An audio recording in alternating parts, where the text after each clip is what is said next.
ಕುರಿಯ ವಿಠಲಶಾಸ್ತ್ರಿ ಸಾಂಸ್ಕೃತಿಕ ಪ್ರತಿಷ್ಠಾನ 28 ವರ್ಷಗಳಿಂದ ಯಕ್ಷಗಾನ ಕಲಾ ಸಂಬಂಧಿ ಕಾರ್ಯಕ್ರಮಗಳನ್ನು ನಡೆಸ್ತಾ ಬಂದಿದೆ. ತಾಳಮದ್ದಳೆಯ ಸಪ್ತಾಹಗಳು ವ್ಯಕ್ತಿ ಕೇಂದ್ರಿತ ಹಿರಿಯ ಕಲಾವಿದರದ್ದು, ಬಯಲಾಟ ಸಪ್ತಾಹಗಳು,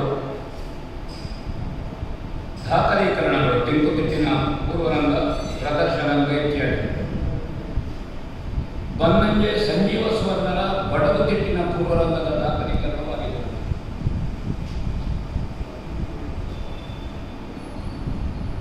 ಈ ವರ್ಷ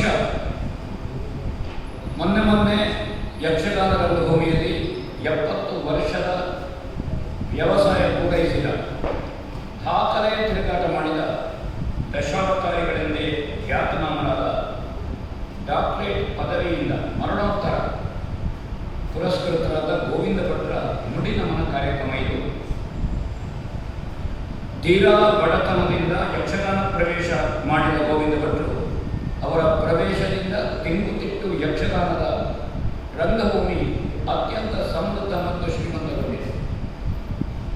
ಭಾರತೀಯ ರಂಗಭೂಮಿಯಲ್ಲಿ ನಾವು 100 ಜನ ಕಲಾವಿದರನ್ನು ಗುರುತಿಸುವುದಿಲ್ಲ. ಅದರಲ್ಲಿ ಒಬ್ಬರು ಗೋವಿಂದ ಭಟ್ರು ಇದ್ದಾರೆ, ಮೊದಲ ಸಾಲಿನಲ್ಲಿದ್ದಾರೆ.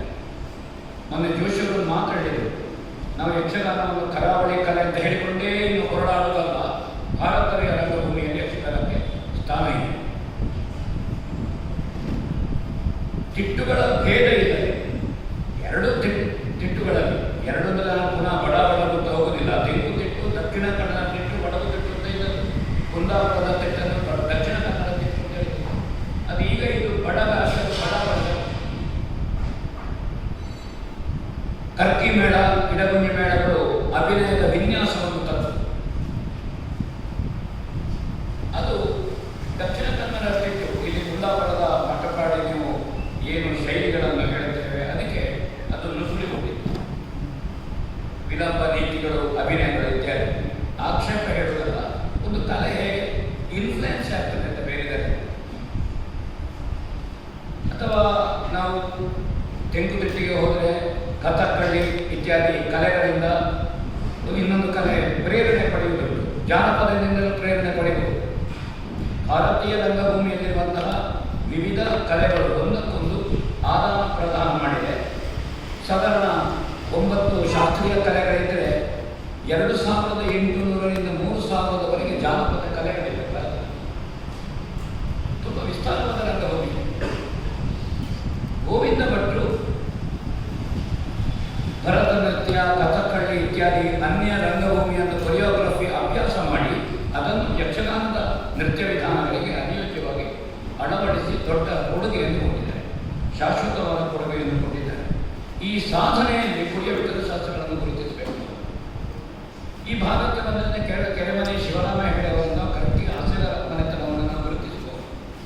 ಒಂದು ರಂಗಭೂಮಿಯ ವಿಸ್ತರಣ, ಅದರಲ್ಲಿ ಹೊಸ ಸಾಧ್ಯತೆಗಳನ್ನು ಕಂಡುಕೊಂಡದ್ದು, ಆವರಣ ವಿಸ್ತರಣವನ್ನು ಮಾಡಿದೆ. ಸ್ವರ್ಣವಲ್ಲಿ ಶ್ರೀಗಳು ಯಲ್ಲಾಪುರದ ಒಂದು ಕಾರ್ಯಕ್ರಮದಲ್ಲಿ ನಾನು ಮಾತಾಡ್ತಾ ಸೀಮೋಲ್ಲಂಘನೆ ಹೇಳೋದು ಅವರು ನಗಡ್ತಾ ಹೇಳಿದರು. ಸೀಮೋಲ್ಲಂಘನೆ ಹೇಳಬೇಡಿ, ಸೀಮಾ ವಿಸ್ತರಣೆ ಅಂತ ಹೇಳಿದರು ಸ್ವರ್ಣವಲ್ಲಿ ಶ್ರೀಪಾದ. ಅದನ್ನು ವಿಠಲಶಾಸ್ತ್ರಿಗಳು 52 ವರ್ಷದಲ್ಲಿ ಯಕ್ಷಗಾನದಲ್ಲಿ 1000 ವರ್ಷಕ್ಕೆ ಬೇಕಾದ ಸಾಧನೆಯನ್ನು ಮಾಡಿ ರಂಗದಲ್ಲಿ ನಿವೃತ್ತರಾದ ದಂತಕಥೆ ವಿಠಲಶಾಸ್ತ್ರಿ. ಈಗೊಬ್ಬ ಕಲಾವಿದನಿಗೆ ರಂಗಭೂಮಿಯಲ್ಲಿ ಒಂದು ಸಾಮರ್ಥ್ಯ ಮತ್ತು ಹೆಚ್ಚು ಪ್ರಚಾರ 50 ವರ್ಷ ಕಳೆದ ಮೇಲೆ. ಅದಕ್ಕಿಂತ ಮೊದಲ ಬಂದ ಪ್ರಚಾರ ಯಾವ ಪ್ರಚಾರ ಅಂತ ನಾವು ಆಲೋಚನೆ ಮಾಡಬೇಕು. ಬದಿಗೆ ವಿಠಲಶಾಸ್ತ್ರಿಗಳು 52ನೇ ವರ್ಷದಲ್ಲಿ ನಿವೃತ್ತರಾದರು. ದಂತಕಥೆಯ ಸಾಧಕರ ನಟ ಸಾರ್ವಭೌಮ ಅವರ ಹೆಸರಿನ ಯಕ್ಷಗಾನ ರಂಗಭೂಮಿಯಲ್ಲಿ ತಾಳಮದ್ದಳೆಯ ಅಥವಾ ಪೂರ್ವರಂಗ, ಪ್ರಸಂಗ ರಂಗಗಳಲ್ಲಿ ಗೋವಿಂದ ಭಟ್ರು ಯಕ್ಷಗಾನದ ಸಾಂಪ್ರದಾಯಿಕತೆ, ಭಾರತೀಯ ಅಸ್ಮಿತೆ ಹೇಗೆ ಸಾಂಸ್ಕೃತಿಕ ರಂಗಭೂಮಿಯಲ್ಲಿ ಒಳಗೊಂಡಿದೆಯೋ ಇದರ ಬಗ್ಗೆ ತುಂಬ ಕೆಲಸ ಮಾಡಿದರು ಗೋವಿಂದ ಭಟ್ರು. ಹಾಗೂ ಆಯಾಮದಲ್ಲಿ ಸರಳ ಸಜ್ಜನ ಜೀವನ ಕ್ರಮದಿಂದ, ಅವಳ ಚಾರಿತ್ರ್ಯದಿಂದ ಕಲಾವಿದರಿಗೆ ತನ್ನ ಗುರುಸ್ಥಾನದಿಂದ ಅವರನ್ನು ತಿದ್ದಿ ತೀಡಿ ಆಕಾರಗೊಳಿಸುವ ಕೆಲಸದಲ್ಲಿ ಧರ್ಮಸ್ಥಳದ ಕೇಂದ್ರದಲ್ಲಿ ಬೇರೆ ಬೇರೆ ವಿಭಾಗಗಳಿಂದ ಜಿಡ್ಡಿನ ಭೇದ ಇಲ್ಲದೆ ಸರ್ವತ್ರ ಗೌರವಾದಗಳಿಗೆ ಕಾರಣರಾದವರು. ವಯಸ್ಸಿನ ಭೇದ ಇಲ್ಲದೆ ಹಿಮ್ಮೇಳ ಮುಮ್ಮೇಳದ ಸಹ ಕಲಾವಿದರನ್ನು ಗೌರವಿಸಿಕೊಂಡು ರಂಗದಲ್ಲಿ ಹೋದರು. ಒಬ್ಬ ಅಭ್ಯಾಸಿ ಭಾಗವತನಿಗೆ ಚಂಡಮದ್ದನ್ನು ತಿರುಗಿ ಅಥವಾ ಹೇಳದೇ ಇದ್ರೆ ನೀನು ಹೇಳಿದ್ದು ಸರಿಯಾಗಿಲ್ಲ ಅಂತ ಹೇಳಿದವರನ್ನು ಕಲಾವಿದರು ಹೋಗಿ ಹೇಗಾಯಿತು ಎಂದು ಬಿಟ್ಟರೆ ಒಳ್ಳೆಯದಾಗಿದೆ, ಅದರ ಕ್ರಮ ಹಾಗಲ್ಲ, ಹೀಗೆ ಮಾಡಿದರೆ ಒಳ್ಳೆಯದು ಅಂತ ಹೇಳುವ ಸಜ್ಜನಿಕೆ ಉಳ್ಳ ಒಬ್ಬ ಮಹಾನ್ ಕಲಾವಿದರು ಎಂದುಬಿಟ್ಟು ಅವರ ನುಡಿನಮನದ ತಾಳಮದ್ದಳೆ. ಈ ತಾಳಮದ್ದಳೆ ಅವರಿಗೆ ನುಡಿನಮನ ಸಮರ್ಪಿಸುವಂಥದ್ದು. ಯಕ್ಷಗಾನ ಕಲಾ ಕೇಂದ್ರ ಹಂಗರಕಟ್ಟೆ ಗುಬ್ಬಿ ಸಾಲಿಗ್ರಾಮದ ಈ ಸಂಸ್ಥೆ ಈ ಕಾರ್ಯಕ್ರಮ ಮಾಡುವುದಕ್ಕೆ ದೊಡ್ಡ ಅನುವು ಮಾಡಿಕೊಟ್ಟಿದೆ ಅವರ ಆಶ್ರಯದಲ್ಲಿ ಮತ್ತು ಈ ಭಾಗದ ಕಲಾ ಪೋಷಕರ ದಾನಿಗಳ ನೆರವಿನಲ್ಲಿ ಇದು ಸಂಪನ್ನಗೊಂಡಿದೆ. ನಾನು ಎರಡು ಸಂಗತಿಯನ್ನು ನೆನಪಿಸ್ತೇನೆ, ಮುನ್ನೆ ಹೇಳಿದ್ದೇನೆ ಮತ್ತು ಇವತ್ತು ನೆನಪಿಸ್ತೇನೆ. ಹಂಗರಕಟ್ಟೆ ಯಕ್ಷಗಾನ ಕೇಂದ್ರ ವರ್ತಮಾನ ಕಾಲದಲ್ಲಿ ನಾವು ಅನೇಕ ಕಲಾವಿದರನ್ನು ಉಲ್ಲೇಖಿಸ್ತೇವೆ. ರಂಗಭೂಮಿಯಲ್ಲಿ ಹಿಮ್ಮೇಳ ಮುಮ್ಮೇಳದಲ್ಲಿ ದೊಡ್ಡ ಕೊಡುಗೆ ಕೊಟ್ಟ ಅನೇಕ ಕಲಾವಿದರನ್ನು ತಯಾರು ಮಾಡಿದ ಒಂದು ದೊಡ್ಡ ಯಕ್ಷಗಾನದ ಫ್ಯಾಕ್ಟ್ರಿ ಉಪ್ಪೂರು ಮಹಾಭಾಗವತರು, ಭಾಗವತರು ಆಗರಡಿಯಲ್ಲಿ ಪಡಗಿದ ಭಾಗವತರು ಎಷ್ಟು ಮಂದಿ? ಯಕ್ಷಗಾನದ ದಂತಕಥೆ ಅಥವಾ ಯಕ್ಷಗಾನದ ಸ್ಟಾರ್ ಆಳಿನವರು ಒಂದು 32 ವರ್ಷದಲ್ಲಿ ಯಕ್ಷಗಾನದಲ್ಲಿ ಸಾರ್ವಕಾಲಿಕ ದಾಖಲೆ ಮಾಡಿದರು.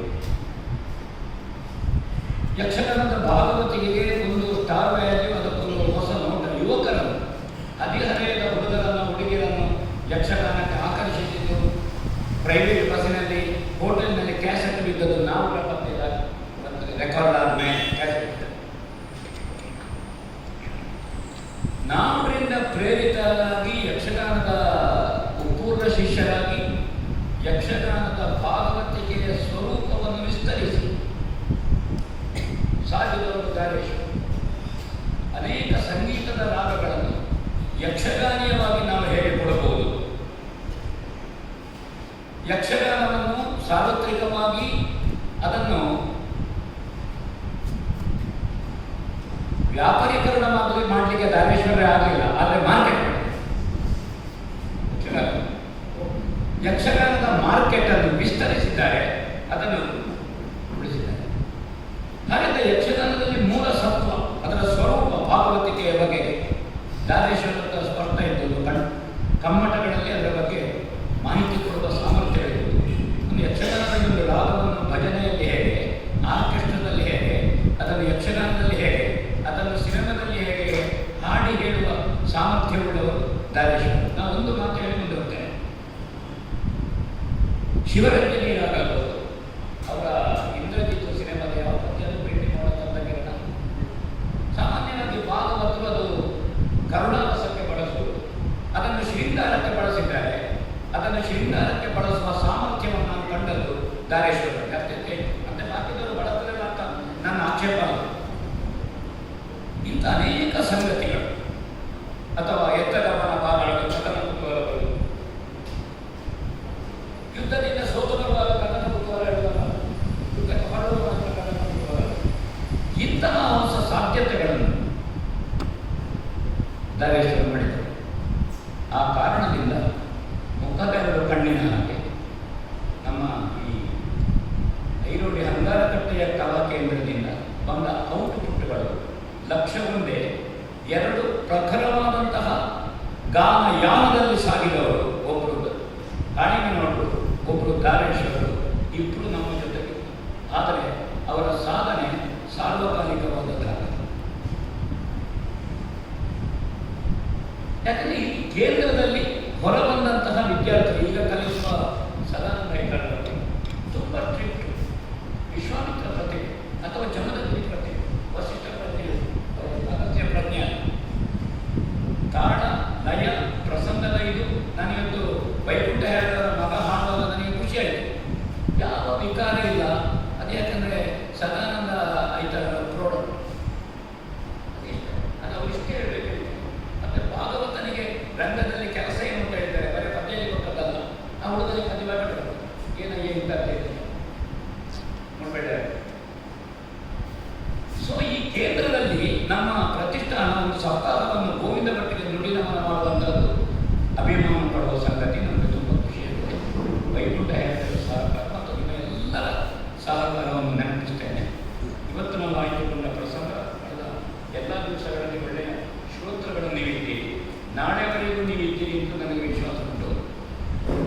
ಚಂದ್ರಕಾಂತ ಮೂಡುಬೆಳ್ಳೆಯವರು ನಾನೀಗ ಏನು ಹೇಳಿದ್ದೇನೆ, ಯಕ್ಷಗಾನದ ಭಾಗವತಿಕೆಯ ವಿಕಾರಕ್ಕೆ ಮನಸ್ಸು ಕೊಡಲಿ, ಯಕ್ಷಗಾನದ ಭಾಗವತಿಕೆಯ ಆಕಾರದ ಒಳಗೆ ಒಂದು ಪಾರಿಶುದ್ಧಿಯ ಭಾಗವತಿಕೆಯನ್ನು ಅವರು ಕೊಡ್ತಾರೆ. ನಮ್ಮನ್ನು ಹೊರದಲ್ಲ, ನನ್ನ ಕಿವಿಗೆ ಕೇಳಿದ ಅನುಭವಗಳು ಒಳ್ಳೆಯ ಭಾಗವತ, ಅತಿವ್ಯಂಜನೆ ಆ ಭಾಗವತಿಗೆ ಒಂದು ಫ್ರೇಮ್ ಉಂಟು. ಅದು ಇಲಾಸ್ಟಿಕ್ ಫ್ರೇಮ್ ಅಲ್ಲ, ಅದರ ಎಲ್ಲಾದ ಹೊರಗೆ ಹೋಗ್ತದೆ, ಹಿಂದಿದ್ರೆ ಒಳಗೆ ಹೋಗ್ತದೆ. ಆ ಫ್ರೇಮಿನೊಳಗೆ ಭಾಗವತಿಗೆ ಇದಾಗಬೇಕಾದ ಮುಖ್ಯ. ನಾವು ಇನ್ಯಾವುದೋ ಕಲೆಯಿಂದ ಪ್ರೇರಣೆ ಪಡೆದರೆ ಭಾಗವತಿಗೆ ಇನ್ನೊಂದು ಯಾವುದೋ ಕಲೆ ಆಗ್ತದೆ. ಭಾಗವತಿಗೆ ಕುಡಿಬೇಕು. ಆ ಕೆಲಸ ಚಂದ್ರಕಾಂತ ಮೂಡುಬೆಳ್ಳೆಯವರು ಅದು ಅವರು ಒಂದು ವೃತ್ತಿಪರ ಮೇಳದಲ್ಲಿ ಇಟ್ಟುಕೊಂಡು ಮಾಡ್ತಾ ಇದ್ದಾರೆ. ಟೆಂಟ್ ಮೇಳದಲ್ಲಿ ಒತ್ತಡ ಇರ್ತದೆ, ತುಂಬ ಆ ಒತ್ತಡದ ಮಧ್ಯೆ ನೀವು ಮಾಡಿದ್ದೀವಿ. ಅವರು ನಮ್ಮ ಜೊತೆಗಿದ್ದಾರೆ. ಆಯ್ದುಕೊಂಡ ಕಥೆ ಶಲ್ಯ ಸಾಹಿತ್ಯ. ಮತ್ತಳೆಯಲ್ಲಿ ರಾಘವೇಂದ್ರ ಹೆಗಡೆ ಯಲ್ಲಾಪುರ ಒಳ್ಳೆಯ ಮತ್ತಳೆ ವಾದನದ ಪ್ರಭುತ್ವ, ಹಳೆ ಕ್ರಮ, ಹೊಸ ಕ್ರಮ, ವ್ಯಂಜನ, ಪಂಚಪಕ್ಷ ಪರಮಾನ್ನ, ಗಂಜಿ ಚಟ್ನಿ ಎಲ್ಲ ಉಂಟಲ್ಲ ಮತ್ತಳೆ. ಆ ಕಾರ್ಯಕ್ರಮಕ್ಕೆ ನಿತ್ಯ ಬರ್ತೀನಿ. ಅನೇಕ ಸಲ ಕಲಾವಿದರು ಅವರದ್ದು ಮುಗಿಸಿ ಹೋಗ್ತಾರೆ, ಬೇರೆ ಕಾರ್ಯಕ್ರಮಕ್ಕೆ ಬರುವುದಿಲ್ಲ, ಬೇರೆ ದಿವಸ ಬರುವುದಿಲ್ಲ. ಅವರು ನಮ್ಮ ಜೊತೆಗಿದ್ದಾರೆ ಮತ್ತು ನಮ್ಮ ಈ ತಾಳಮದ್ದಳೆಯ ಭಾಗವಾಗಿ ಪಾಲ್ಗೊಂಡಿದ್ದಾರೆ. ಚೆಂಡೆಯಲ್ಲಿ ಕಾರ್ತಿಕ ದಾರೇಶ್ವರ, ಯಕ್ಷಗಾನಕ್ಕೆ ದಾರೇಶ್ವರ ಕೊಡುಗೆ, ಭಾಗವತಿಗೆಯಲ್ಲಿ ತುಂಬ ಕೊಡುಗೆ ಇದೆ. ಕಾರ್ತಿಕ ದಾರೇಶ್ವರ ದಾರೇಶ್ವರ ಭಾಗವತರ ಕೊಡುಗೆ. ಅವರು ಏನು ನಾಗೂರಿನಲ್ಲಿ ಯಕ್ಷಗಾನದ ಸಂಘಟನೆ ಆರಂಭ ಮಾಡಿದರು. ಮೇಳದಿಂದ ನಿವೃತ್ತರಾದ ಮೇಲೆ ತೆಕ್ಕಟ್ಟೆ ಆನಂದ ಮಾಸ್ಟರ್ ಹೆಸರಿನ ಪ್ರಶಸ್ತಿ ಕೊಡುವಂಥದ್ದು ಮತ್ತು ಅನೇಕ ಯಕ್ಷಗಾನ ಸಂಬಂಧಿ ಕೆಲಸ. ಅದನ್ನು ಆ ಸಂಘಟನೆಯನ್ನು ಕಾರ್ತಿಕ ದಾರೇಶ್ವರ ಮುಂದುವರಿಸ್ತಾ ಇದ್ದಾರೆ. ಬೆಂಗಳೂರಿನಲ್ಲಿ ಉದ್ಯೋಗಿ, ಅವರ ಮನೆ ಕಲಾವಿದರುಗಳ ಆತಿಥ್ಯ ಕೊಡುವಂತಹ ಮನೆ. ನಾನು ತುಂಬ ಆತಿಥ್ಯ ಪಡೆದಿದ್ದೇನೆ ಅವರ ಮನೆಯಲ್ಲಿ. ಅದನ್ನು ನೆನಪಿಸಿಕೊಳ್ತೇನೆ. ಕಾರ್ತಿಕ ದಾರೇಶ್ವರನ್ನು ನಾನು ಸ್ವಾಗತಿಸ್ತಾ ಇದ್ದೇನೆ. ಶಲ್ಯನ ಪಾತ್ರದಲ್ಲಿ ಸಂಘದ ಗುಂಡಿ ಗಣಪತಿ ಭಟ್ಟ ಸಂಸ್ಕೃತ ವಿದ್ವಾಂಸರು, ಉತ್ತರ ಕನ್ನಡದವರು, ಮೂಲತಃ ಮೈಸೂರು ಉಪನ್ಯಾಸಕರಾಗಿ, ಸಂಸ್ಕೃತ ಉಪನ್ಯಾಸಕರಾಗಿ ಕೆಲಸ ಮಾಡ್ತಾ ಇದ್ದಾರೆ. ವರ್ತಮಾನ ಕಾಲದ ಭರವಸೆಯ ಒಳ್ಳೆಯ ಅರ್ಥಧಾರಿಗಳು, ಬಹು ವಿಧದ ಪಾತ್ರಗಳನ್ನು ಹೇಳಿಕೊಂಡು ಸಂಘದ ಗುಂಡಿ ಗಣಪತಿ ಭಟ್ಟರು ಶಲ್ಯನ ಅರ್ಥವನ್ನು ಹೇಳ್ತಾರೆ. ಮೂಲತಃ ಕಾರ್ಕಳದ ಶ್ರೀರಮಣ ಆಚಾರ್ಯ ಉದ್ಯೋಗದಿಂದ ಒಳ್ಳೆಯ ವಕೀಲರು, ಬಿಡುವಿಲ್ಲದ ವಕೀಲರು, ಎರಡು ವಿಭಾಗದಲ್ಲಿ ಸಿವಿಲ್ ಮತ್ತು ಕ್ರಿಮಿನಲ್ ಎರಡರಲ್ಲಿ. ಅವರ ತಂದೆಯವರು ಪೂರ್ವಾಪದ ಕರ್ಮಕಾಂಡ ಪ್ರಯೋಗ ಪ್ರಸಿದ್ಧಿ ಹೊಂದಿದಂಥವರು. ಎಂಥ ಕಾರ್ಕಳದಲ್ಲಿ ದೊಡ್ಡ ಪುರೋಹಿತರಾಗಿ ಮತ್ತು ಅಧ್ಯಾಪಕರಾಗಿ ಕೆಲಸ ಮಾಡಿದರು. ಹಿನ್ನೆಲೆ ಇದೆ. ಅವರಿಗೆ ಸುಖವು ಕರ್ಣನ ಪಾತ್ರವನ್ನು ನಿರ್ವಹಿಸ್ತಾರೆ. ನಾನು ಅಶೋಕ ಭಟ್ಟ ಪ್ರತಿಷ್ಠಾನವನ್ನು ಸ್ಥಾಪಿಸಿ ಅದರ ಸಂಚಾಲನ ಹೊಣೆಯನ್ನು ನಾನು ಕೊಡ್ತಾ ಇದ್ದೇನೆ.